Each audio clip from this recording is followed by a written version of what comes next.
হায় রে, মায়ের হাতের খাবার আর পছন্দ হবে কেন? তুই এত বড় হয়ে গেছিস যে একা একা খাবার অর্ডার করা শিখে গেছিস? ছি, আমরা না আমাদের মায়ের হাতে সেদ্ধ ভাতও খেয়ে নিতাম। ও মা, একটু জল দাও না। ও মা, পারবো না।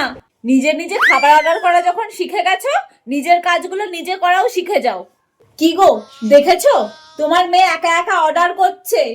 আমাকে এরকম ভাবে অপমান করা তুমি শেখাচ্ছ, তাই না? তোর এই দোকানের খাবারটার দাম কত রে? 1200। 1200 টাকা? 1200?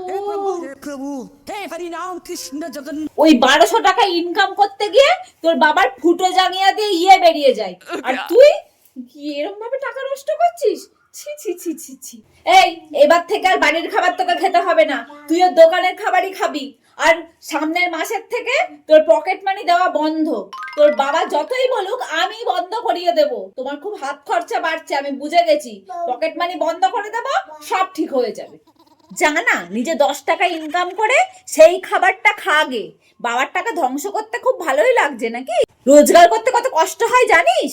মা, খাবারটা একটু খেয়ে দেখো। হাঁ করো, হাঁ করো। ভালো না? কেমন খেতে বলো? এই খাবার অর্ডার করার জন্য তুই 1200 টাকা খরচা করলি? আমাকে বললে তো আমিই বানিয়ে দিতে পারতাম। তেমন ভালো না। এ বাবা, কি করে খাবি এগুলো?